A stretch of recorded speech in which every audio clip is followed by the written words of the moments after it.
It's my pleasure and privilege to welcome all of you on this auspicious and very significant occasion for the University of Johannesburg, the Professorial Inauguration of Professor Mornay Lombard in the Department of Marketing Management in the Faculty of Management.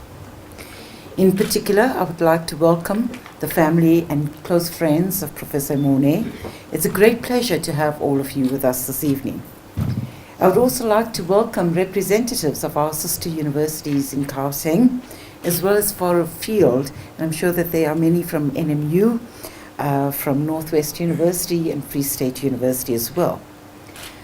I also want to especially welcome members of the Faculty of Management, our other UJ colleagues and friends from the public and private sector.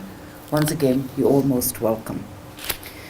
A professorial inauguration such as the one we will be participating in today is truly a significant occasion in the life of any university. It represents the formal induction of a senior member of faculty into the ranks of the academic professoriate. The noun professor derives from the verb to profess, and the origins of to profess derives originally from the Latin profiteri, pro meaning before, and fateri, to confess. Thus, the original Roman meaning is to confess before the public. In the late Middle Ages, the term professor was used to refer to university teachers of the highest order. While the act was no longer a confession, rather a declaration and an exposition of one's academic discipline, the very public nature of the event remains entrenched. It is, and always has been, the opportunity for an eminent scholar to explain the principles, procedures, and objects of one's scholarly gaze. And this is to one's peers, members of the public, and to one's family. And often the family, we had an inauguration address yesterday, and the brother of the sister who was being inaugurated said, but she used a number of high words. And the first time he really got to know what his sister was doing research on.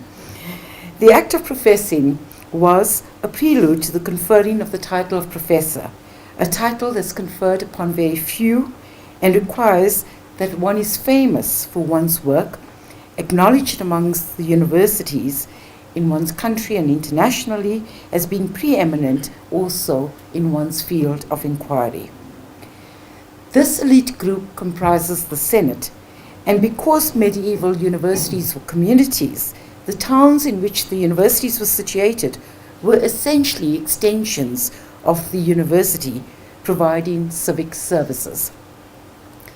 The Senate therefore largely controlled the towns in medieval times.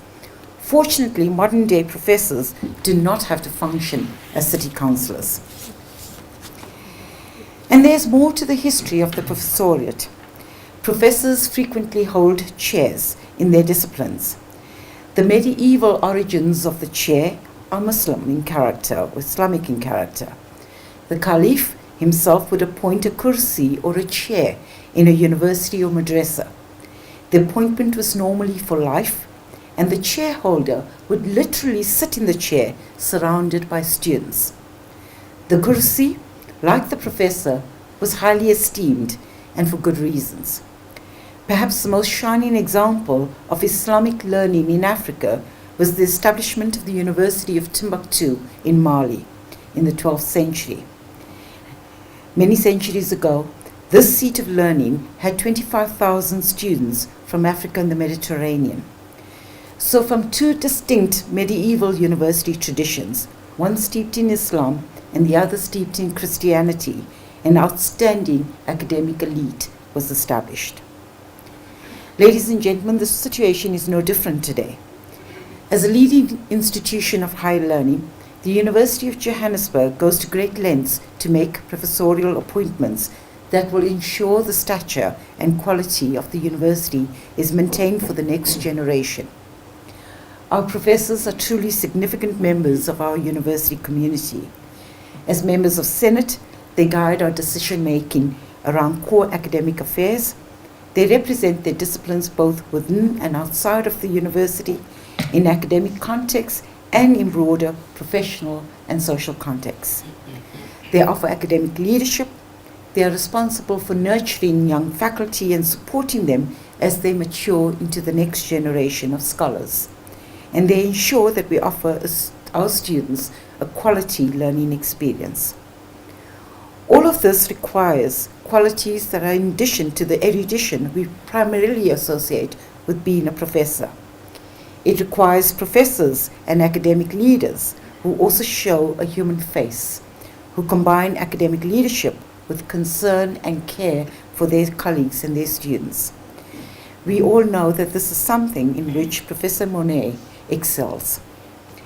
Ladies and gentlemen, with those few words of introduction, I wish to welcome you all again and look forward to Professor Mornay's inaugural address, which I'm sure will be extremely scholarly, enlightening, and entertaining. Thank you once again.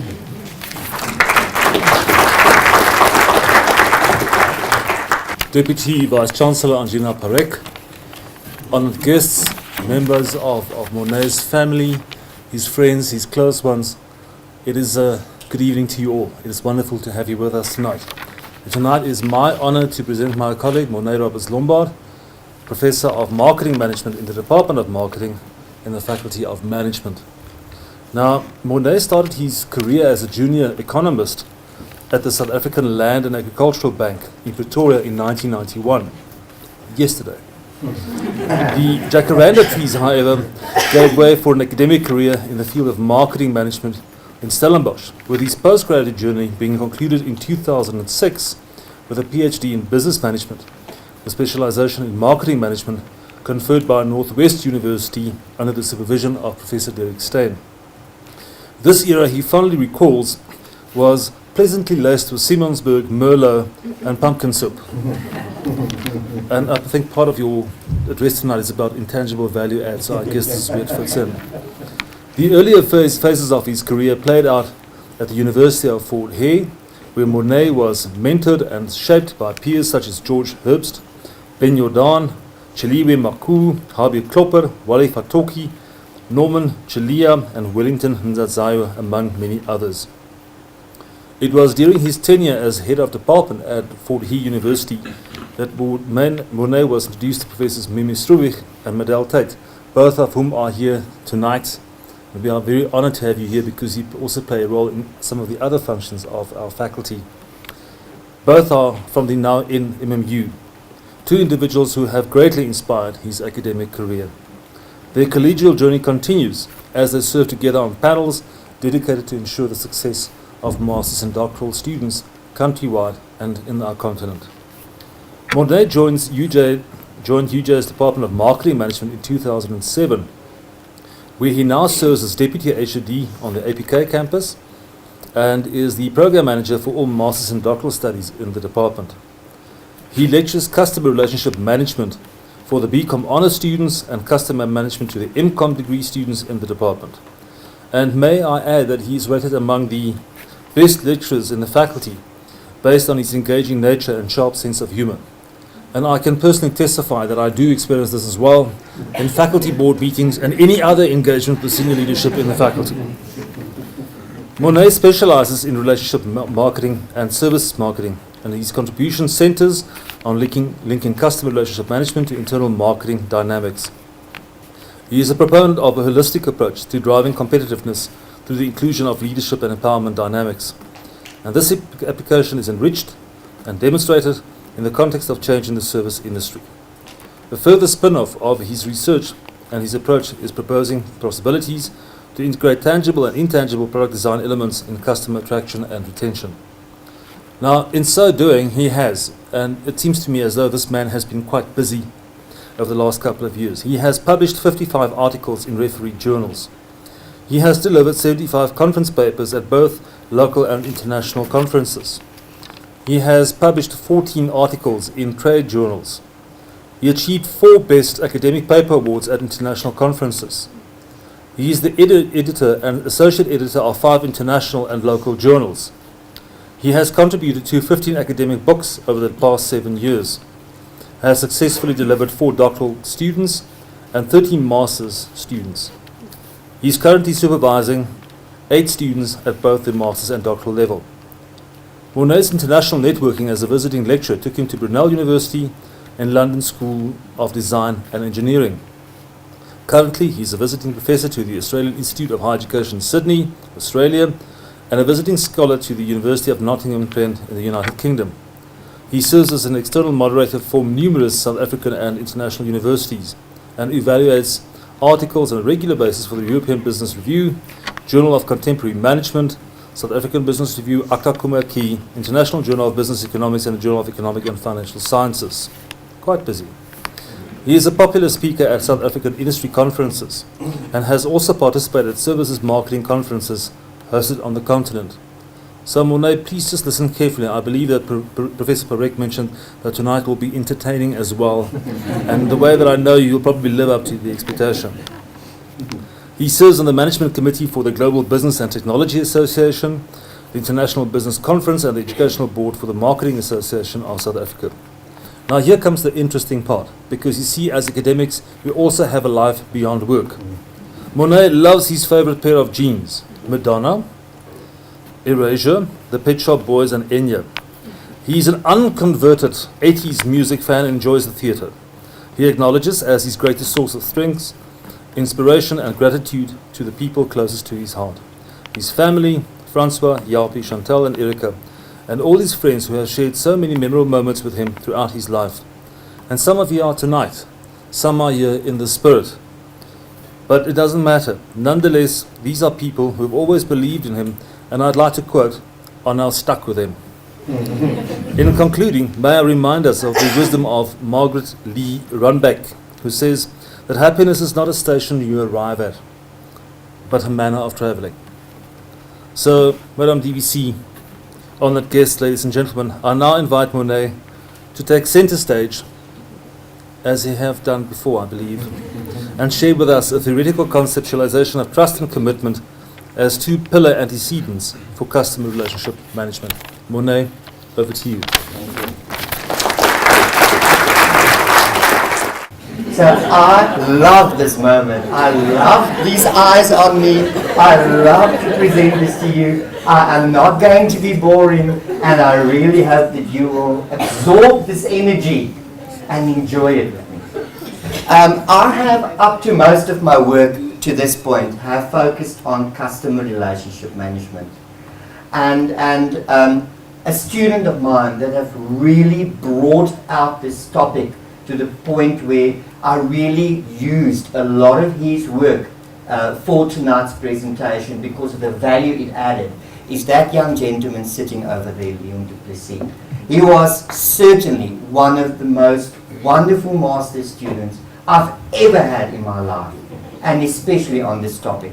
We are moving actually more towards customer engagement for the future of the topic, but most of my research has been done in this field, and I decided to do the conceptual paper on that. I want to start with people that all over the globe and in the country that have inspired me. I've mentioned them before. There's Ray, when I visited in 2010 the School of Design and Engineering in Brunel. It was also on my way to Canada at the moment. There's the Australian Institute of Higher Education, wonderful people. I've had the most enjoyable time in Sydney in the last 2 years. And next year, hopefully, if we can contain Ebola where it is, we will have Professor Jugi Mhini coming and presenting seminars and lectures to us as well. I'm looking forward to that. And of course, the bunch of people at NMMU and my good dear friend Jeff Goldman, who's also here tonight. I'm looking for that red shirt. Where's Jeff? Over there at the back. We've been doing so much work for Mimi at NMMU, and it's great to make that contribution. So I specifically wanted to highlight them as people that made a big contribution to me being here. Now, I want to start with a video, and I want you to have a look at this video, because this video tells us exactly how we should not manage customers, exactly how we should not treat customers, exactly how we should not ensure any form of customer engagement. So let's have a look. They told me just one tap, so let's just see. How's that?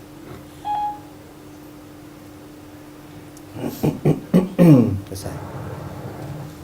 Now I'm busy and you're late, so let's not waste any more time, eh? But I've been waiting out there for the last half hour. Whatever.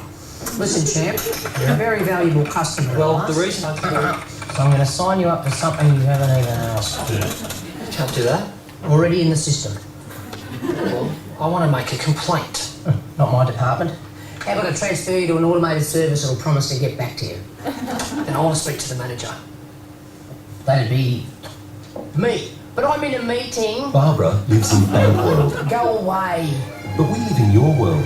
Welcome to ANZ. With the most satisfied customers of the Big Four banks, we're focused on serving you better. Try us and see why.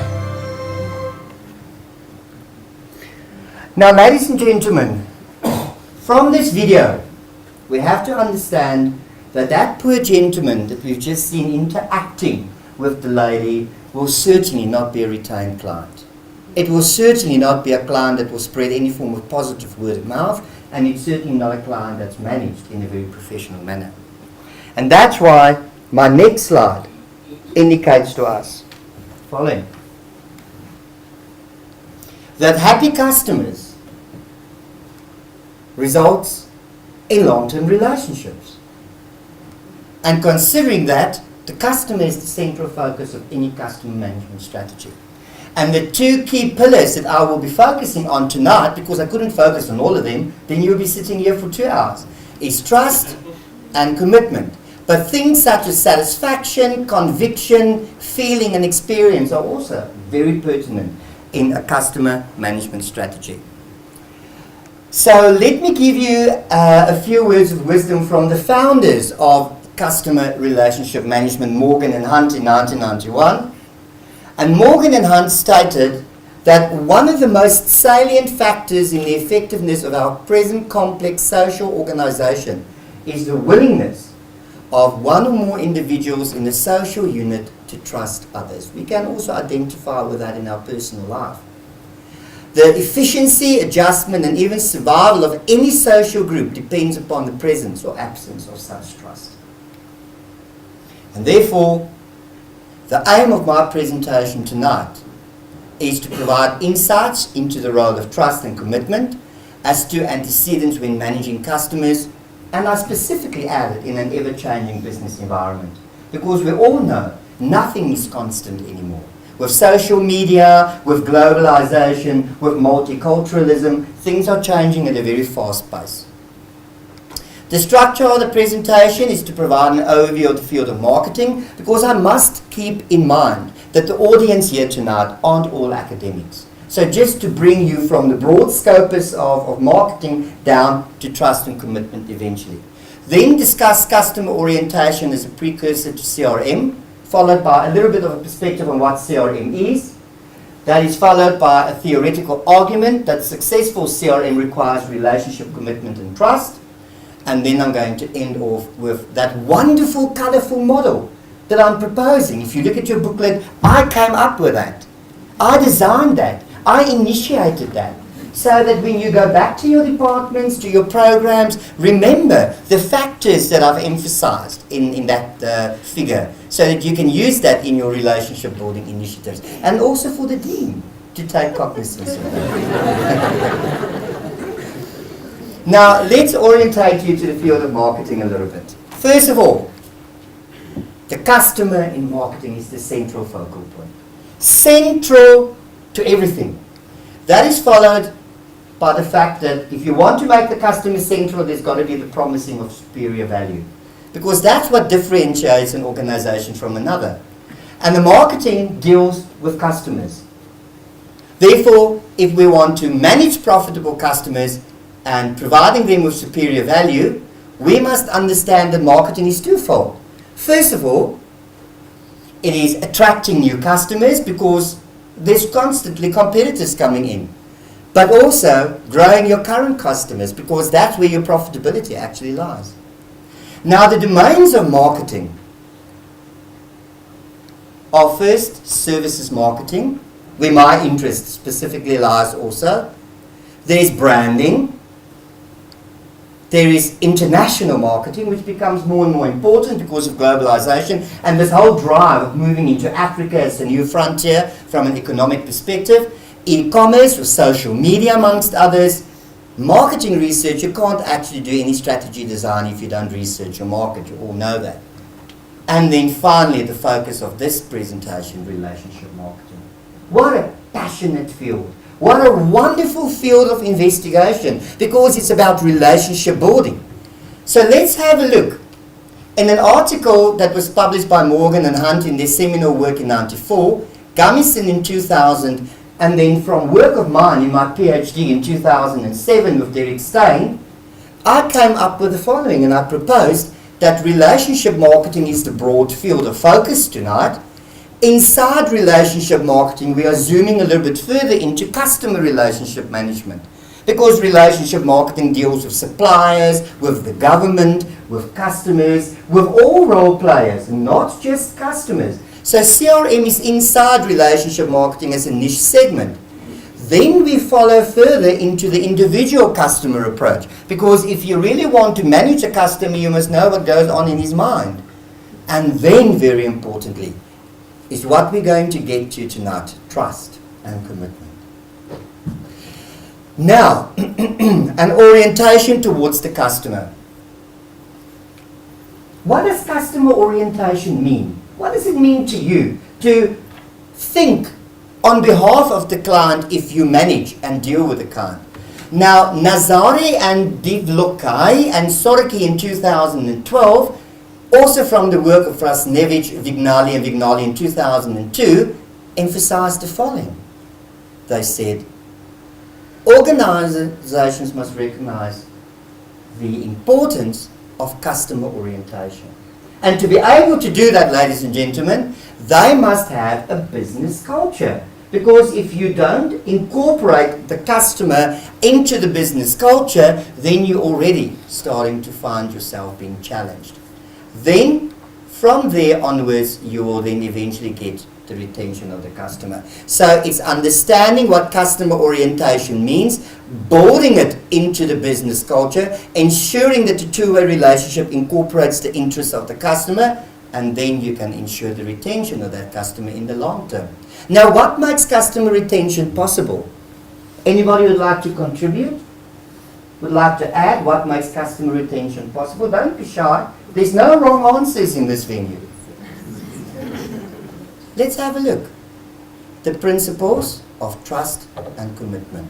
Because in your personal relationship, I can put my bottom dollar on it, that if you don't trust your partner, you won't be committed to him or her. So why does your business partner or your client want to be committed to you if there's no trust? That's central. And I've also guided you a little bit, because I've told you that if commitment doesn't include trust, then you already have a problem.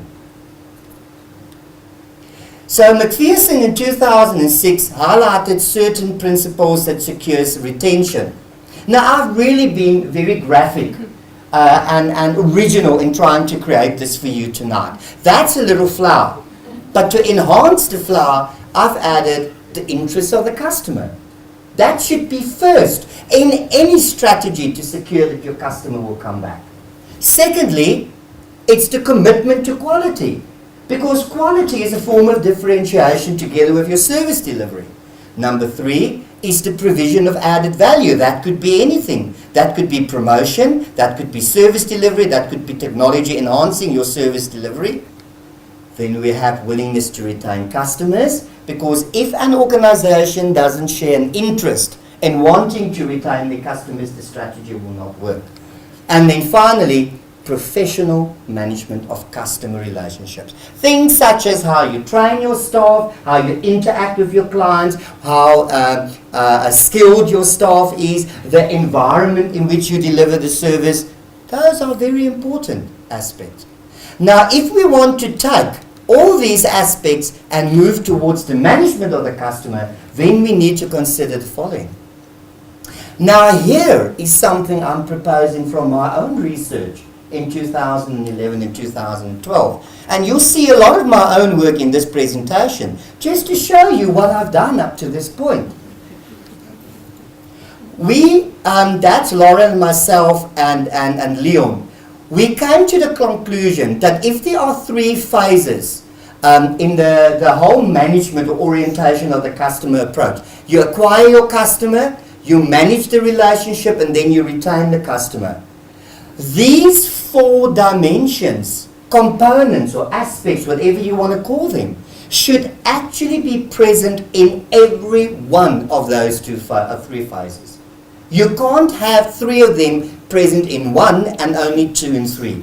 They're all pertinent with different contributions to all those phases, and that is all your staff, your strategy, your employees, the people that you as a subcontract to, everybody that's part of this customer management strategy should have a marketing orientation, understand what business is about.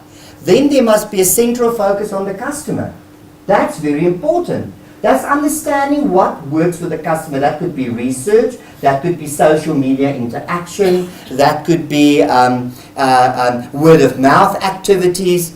Then we have shareholder value. We cannot ever forget that any company exists because there's a profitability focus. And shareholders want to see that money comes in. And finally, in the new age that we live in, the use of social media or technology. And that's how you acquire most of your customers nowadays, especially Generation Y and the new millennium. That's how you need to manage them. And that's how you retain them. I would be quite interested to know how many of our prospective students that are scanning university websites before they make a choice are making their decision based on that website opportunity. Now, furthermore, CRM can be described as an all-embracing approach, a notion regarding how an organization can keep its most profitable customers, because you do not want to waste your money by retaining customers. That's an expense and not of value add from a financial point of view, and the process of reducing the costs and increase the values of interaction. You want to make sure that you interact with your client without it costing you too much money, but in a way that they benefit from it and in a way that they have an interest in wanting to maximize that integration and that relationship approach. Now, I proposed in 2012 certain characteristics of CRM. And I said that, first of all, relationship management should be the first characteristic when you want to manage or establish or drive a CRM strategy. What are you doing to manage the relationship and how are you doing it? Secondly, I said when you have sales force that are part of your strategy to link up with the client, you must empower them with knowledge, with tools, with mechanisms to be an extension of your brand towards the final consumer or the client. And then finally, how are you incorporating technology into your whole customer management approach? And the latter has become pertinent with social media being at world's end today in terms of research in the field of marketing. Now we can ask the question, what does CRM emphasize? Now, Duplessis and Roberts, Lombard and Payne proposes the following. We came up and we said, it emphasizes that relationships is complex. We must understand that, but it is continuous. You don't recruit a customer, make them happy and leave them. There's continuous interaction.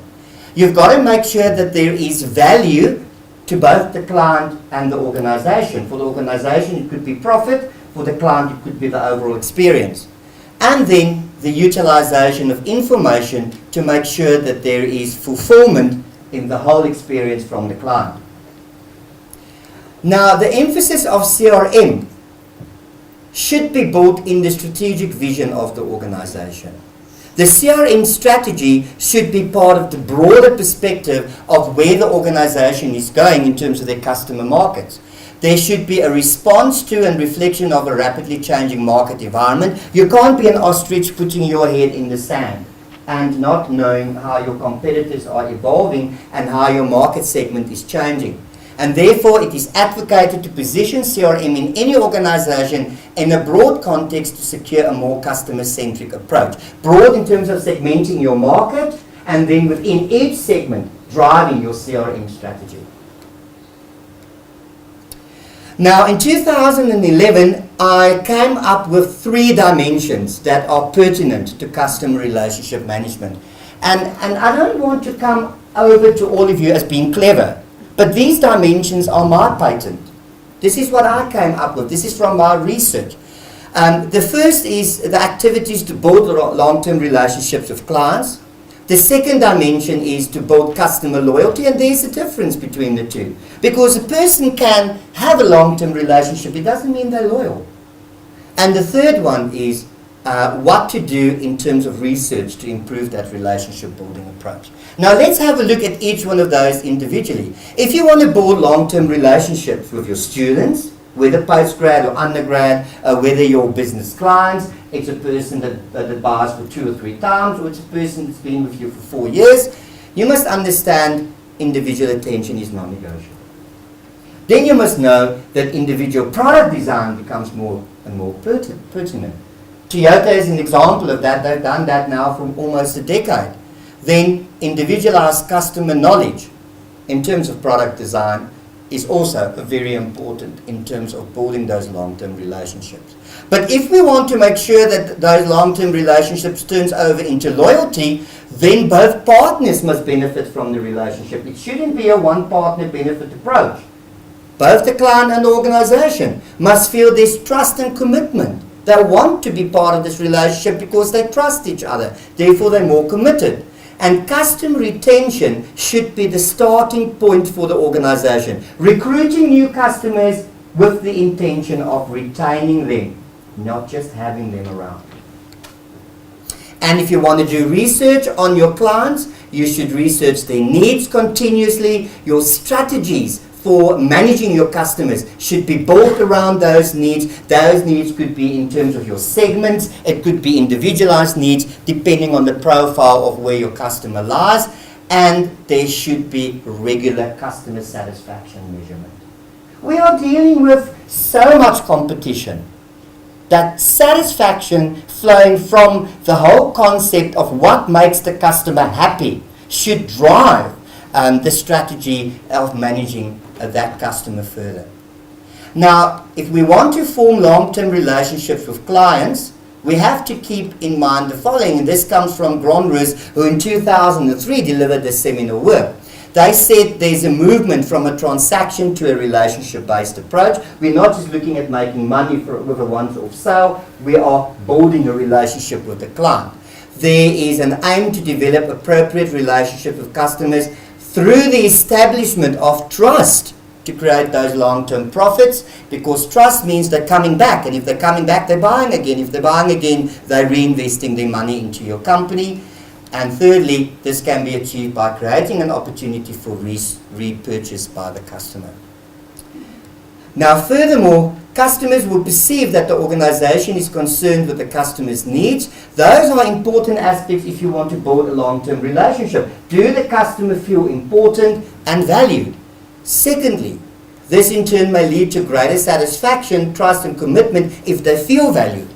And finally, when the customer has additional experience with the organization, the customer may develop a sense of loyalty. So those additional experiences could be the service scope, it could be the social media interaction, it could be the friendliness of your staff, it could be going that extra mile. All of these aspects influences the willingness of the customer to want to establish that loyalty.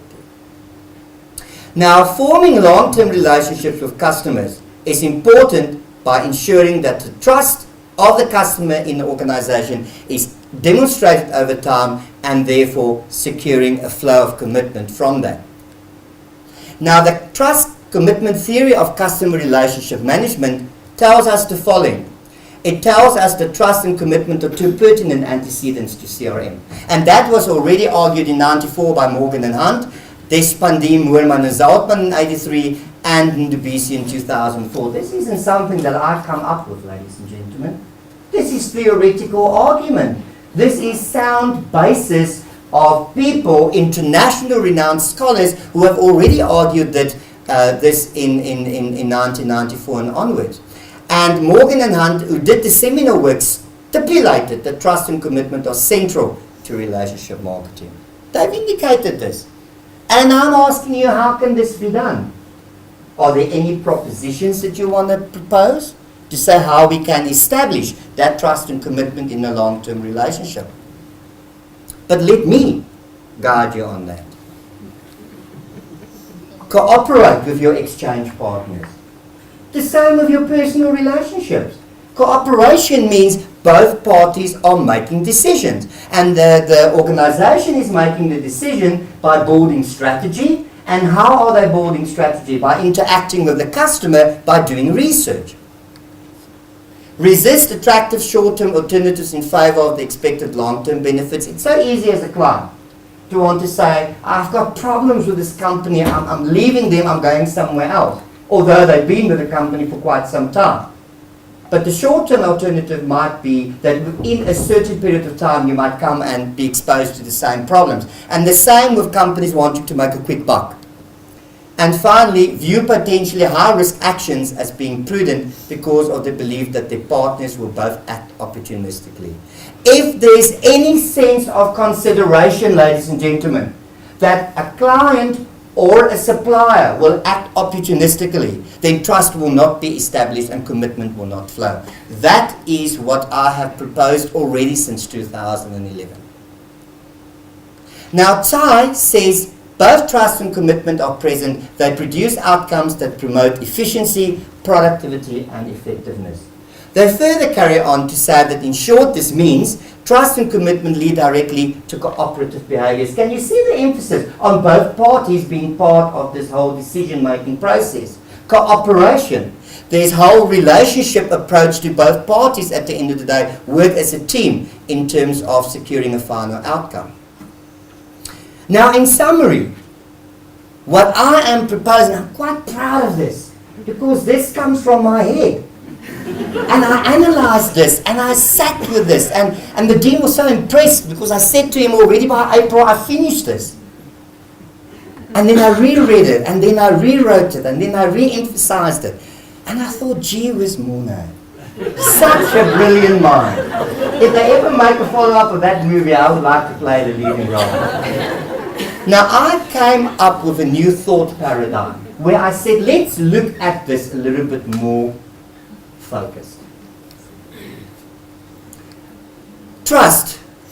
Let's just recap. What is that again? Trust is a partner's belief that the other partner will perform actions that will result in positive outcomes. You do not trust somebody that will result in negative outcomes. I trust that gentleman is going to beat me up. You don't want to trust that. I trust that person is going to steal my money. You want to trust things that are positive. The trusting relationships between customers and organizations are associated with overall positive outcomes. That's the brand of the organization. That's the image it sells. That's the interaction. That's the service scope. That's what people say out there. You want to be able to trust something that you feel comfortable with. And trusting the company should increase the benefit derived from transacting with the company.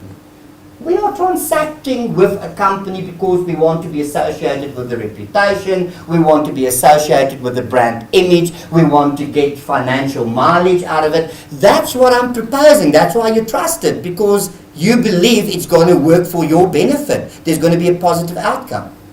Now I'm saying to you, what do you need to incorporate into your strategy if you want to make sure that a client should trust you, or a client segment should trust you? I said there are pillars that formulate trust. And the first is there must be a two-way relationship between the client and the organization.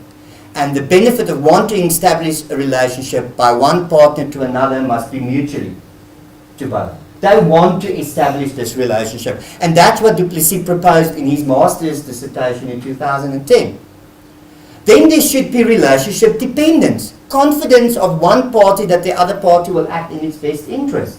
You will trust if you know that whatever is evolving from this relationship will be beneficial to both parties. The third pillar is shared values. And that pillar is also central to commitment. And that is common beliefs on what is appropriate, inappropriate, right or wrong behavior, from Morgan and Hunt in their seminal work.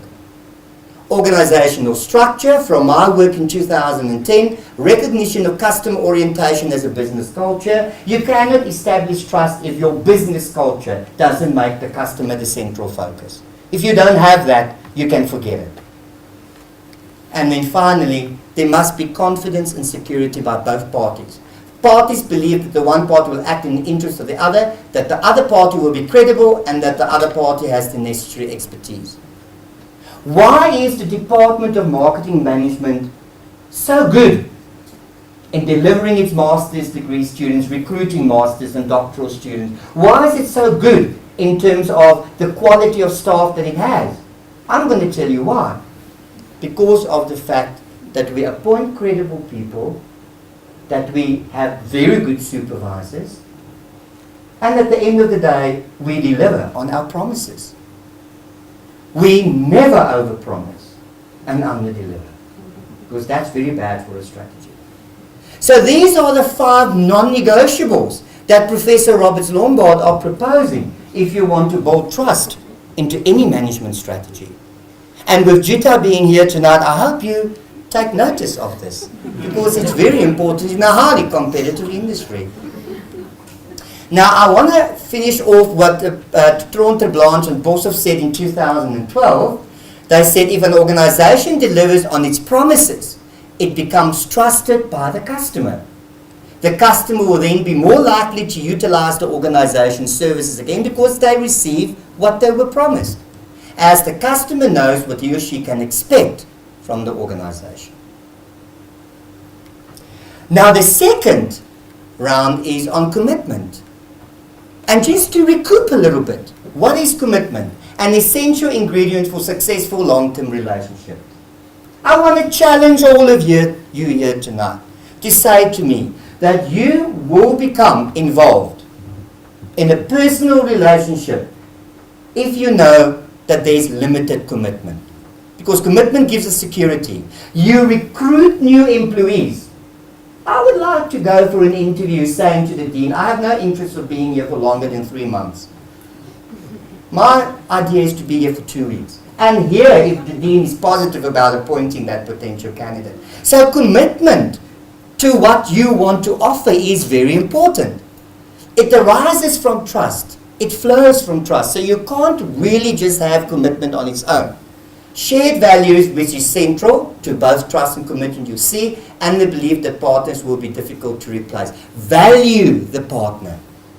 Make sure that the emphasis on you are so important to me, I will walk that extra mile for you. And commitment motivates partners to cooperate in order to preserve the relationship investments. From a personal experience, the fact that my good friend Ray Holland came all the way from Thailand, Ben Yurdan came all the way from East London to be here tonight, that is trust. And that secures commitment in this friendship for the next 20 years to come. That I can promise you, sir. And this implies that partners forgo short-term alternatives in favor of long-term benefits. You cannot have a short-term focus to secure commitment. It doesn't work like that. Now, the pillars that I'm proposing for commitment are as follows. Trust is non-negotiable. That's central. You've got to have trust. Commitment arises from trust, shared values, and the belief that partners will be difficult to replace. Always remember that. You cannot get committed writers to your brand if they don't trust your brand. Why have I been involved with Jutta for so many years? Not because I'm good, I know that. But because I believe in the brand. How they take care of me, how they manage me, how they interact with me. I trust the brand. Then we look at relationship willingness. One party in the relationship is motivated to do business with the other party in the relationship. Why have I published with my colleague here when he was still at Brunel? Why am I still publishing with Professor Goldman on that side? Because the relationship has a willingness to be part of this relationship from both sides. Shared values, I already mentioned that again, central. Communication, sharing of meaningful and timely information. We always hear this on a regular basis. Why do people get divorced? They don't communicate to each other.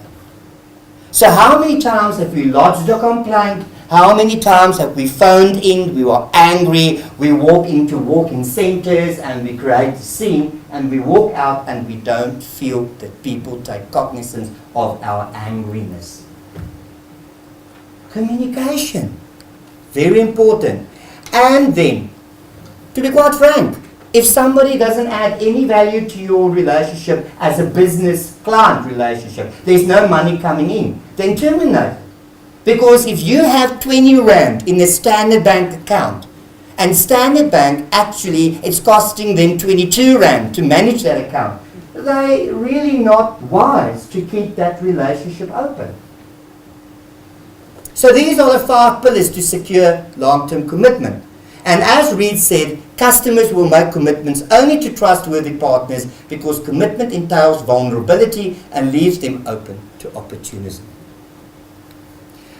Now, the benefits that we get from trust and commitment are you can attract new customers, you can encourage existing customers to more regularly make use of the organization's service, you can ensure higher purchase value, you can reduce the extent of customer churn, and you can terminate relationships with customers who are not profitable. Now, I want to make a point very clear here. We've got some senior staff in the audience tonight, and I don't want to create the impression that if you have that professor who maybe in the last year hasn't published 5 DOE units but only 3.8, don't be too hard on him. There might be a reason for it. But it is to look at the overall picture over a certain period of time and looking at whether there's a profitability in that relationship for the years to come. Now, I've proposed, therefore, that from this paradigm discussion, trust and commitment are central. And if you focus on the aspects that I've highlighted in the 5 pillars for trust and the 5 pillars for commitment, you can therefore enhance customer management in the long term and secure retention. And the potential outcome being that organizations can improve on their ability to predict consumer behavior, to personalize products and services to their customer base, and enhance their level of profitability. This is like chocolate cake to a business that wants to succeed in a highly competitive environment. And therefore, I'm proposing that if you want to strengthen trust in your customer management strategy, you must have two-way relationship focus, relationship dependence must be pertinent, shared values from both parties, there must be an organizational culture that's open to customer engagement, and there must be confidence and security by both parties in the brand and in the client's profitability. Then if you want to enhance commitment, make sure you've got trust, relationship willingness, both parties want to be part of this relationship, there must be shared values. Again, it's central in both of these antecedents. Communicate to your client base and communicate with the organization to make sure that you both understand where you are at the moment and where you depart from, and make sure that if there's no profitability on both sides or a willingness to engage furthermore, you terminate it, because otherwise it's a loss for both. And this can then eventually lead to predicting the behavior of your consumers in the system. You can personalize your products further, and you can ensure higher levels of profitability. Now, ladies and gentlemen, I'm not a man of a few words. And this is a part of the presentation that makes me sad, because I have to end. I was told I only have 40 minutes. But I want to conclusively say to you the following. I want to guide you a little bit and say to you that if you want to strengthen trust in your business, enhance trust in the product quality or service quality of the offering, enhance your levels of trust that already exists, customers must perceive the service provider as reliable, there must be channels to secure two-way communication through social media, through walk-in centres, through one-on-one interaction, telephone call centres, whatever the case might be. Constant provision of high-quality service delivery is non-negotiable. Make the client feel that you are bending backwards for them. Of course, the higher priority at the client level, the more important that becomes. And affiliation with a professional body is very important, because people feel comfortable if you know that they link up with a professional body that they can go and complain to if there's any uncomfortableness in the relationship. A supplier must do continuous market research. How can we build strategies if we don't know what goes on in the mind of the customer? We can't alienate ourselves on an island and develop strategies for people we don't understand. There must be continuous effort by the supplier to honor commitments. You know, ladies and gentlemen, I experienced this again today, where a car rental company said to me, we'll be there at 2:30 to 3:30. That's what they promised me. Do you know what time they arrived? They arrived at 4:20, whilst I was preparing to leave for this venue. It took me 15 minutes to do paperwork and sign off things. They didn't deliver on what they promised. So how can I be committed to that brand once that contract is gone? Promise made to customers must be honored. That is linked. And the employees of the supplier must act in a professional manner at all times. This is where internal marketing comes in. How can I sell a positive vibe, a positive inspiration to my students that are sitting here tonight, that have graduated, if I didn't believe in the brand that I work for? That's very important. And then finally, if you want to enhance commitment, customers must be convinced that it would be to their benefit to conduct business with the supplier. The value that customers receive from the services or products provided by the supplier must be greater than the value they can obtain from competitors. What is it that you offer extra? Is it brand image? Is it product diversity? Is it the friendliness of your employees? Is it more money? Customers must perceive the service provided by the supplier as unique and difficult to duplicate. What makes us unique? Customers must be convinced that the supplier have the best interest at heart. Oh, it's so easy to sell to people. But once you have to manage what you're selling, that's where the true colors of the company comes to the fore. I say to my PhD students, I say to them, I can tell you you're going to graduate within 2 to 3 years. I can tell you that, but I cannot promise you that. Because this relationship is built on your inputs and my buying of those inputs. That's very important. Am I right, Mr. Nkwe? And then customers should believe that the supplier does not simply have opportunistic intentions. Customers should understand that if they wish to leave the supplier, they might have to incur high switching costs. We all know how expensive it is to change flights. I wanted to change flights at the end of the year for some or other reason. I'm planning to go to Cape Town with my good old friend Dean sitting over there. And I realized I'm flying on the day it's my dad's 83rd birthday. 83rd. And I thought, you know, I actually can't do that. They charged me 1,000 Rand to change that ticket. So the cost of churning is very expensive.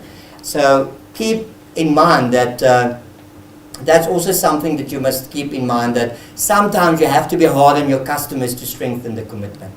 Now, ladies and gentlemen, I want to show you something. I want to show you how customer service should be professional. How you should interact and liaise with your clients to make it a positive experience. How you should make your client feel number one. And don't take my word for it. Let's see what we have here.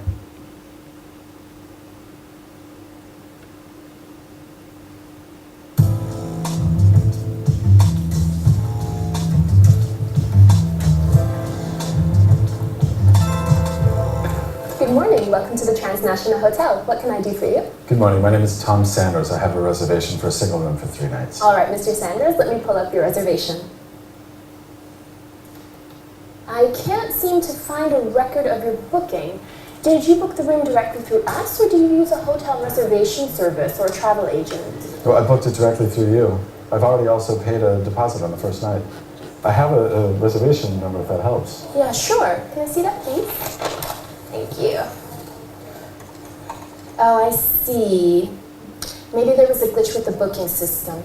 Well, we don't have any more single rooms available, with the exception of one adjoined room, but you would then be right next door to a family with children, which might get noisy. But that's not a problem. I can upgrade you to one of our business suites. They all come with jacuzzis. Well, that sounds nice. But how much more is that going to cost? That would, of course, be at no extra charge to you. Oh, well, thank you. My pleasure. What about the wireless internet? Oh, it's really easy. This is your access code and instructions on how to use it. If you have any problems, feel free to call the front desk. And this is a list of all the hotel amenities, like the gym and the indoor pool. Oh, thank you very much. You're welcome. Has the valet already taken your car, or will you be needing a parking pass? Oh, I don't have a car. I took a taxi direct from the airport. Oh, all right. Could I have some form of ID, please? And could you just fill out this registration form? Sure. Here's my driver's license. Thank you. Oh, you're from San Francisco. Yes, I am, all the way from the West Coast. I hope you had a good trip. Yes, I did, thank you. The flight was long, but it was smooth, and I slept almost the whole way. Oh, and is this your first time in the Big Apple? Yes, it is. I have a business conference to attend, but I'm looking forward to getting some sightseeing done as well. Well, I'd be more than happy to give you some sightseeing tips if you need any. Thank you. All right, I've got you all checked into your room. This is your room key. You're in room 653.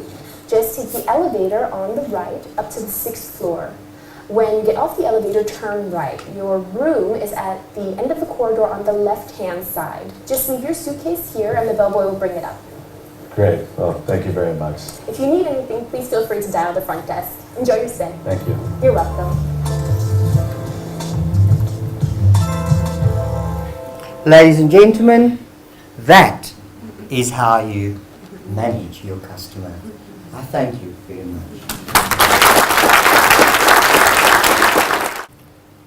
In the banking industry, rampant internet and credit card fraud are indicators of failures in the system, resulting in distrust. Furthermore, mismanagement, which includes poor service delivery, is still the overwhelming cause for consumer complaints reported to the banking ombudsman. How can we trust the systems on which we are so dependent? And why do employees lack commitment, which is a direct cause of poor service delivery? Answers to these two important questions have been given by Professor Lombard. Trust, one of the pillars of CRM, is earned by providing your customers with products and services which not only satisfy them, but delight them, because short-term profiting at the expense of customers can be costly. And all of us want recognition, and recognition builds trust. Commitment, the other pillar of CRM, is an essential ingredient for successful long-term relationships. A committed employee will also be a loyal employee, and a loyal employee will give his or her utmost best for an organization. Therefore, organizations must ensure that they have effective relationship marketing strategies in place. A number of factors counteract effective relationship marketing. For example, the focus is on client acquisition rather than on client retention, and it is difficult to measure the financial benefits of a proper relationship marketing approach. What are the implications for management? In order to survive in this competitive environment, earning exorbitant profits is not enough anymore, because the key is on sustainability. This can only be achieved by giving effects to the elements of CRM, and specifically trust and commitment as the cornerstones. Focus on the customer, understand the value of teamwork, and have fun at work.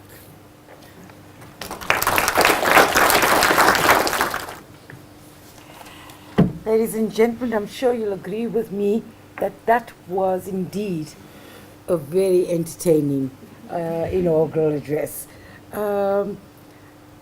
We come to the next part of the tradition, and before I kind of say thank you to all the formalities, I would like to start off with this next very important part.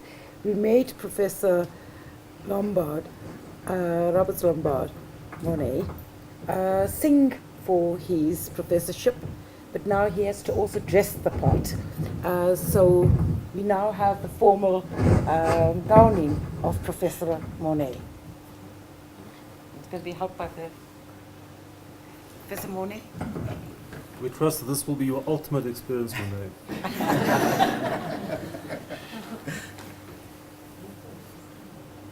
I'm being robed. We are committed to your progress. Thank you very much. Let's go to so the photographer can really get you. And you haven't even got your favorite jean on.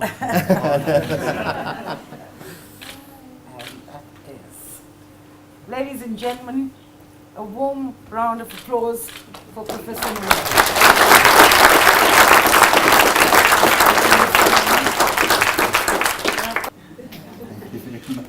To the Professoriate. Thank you.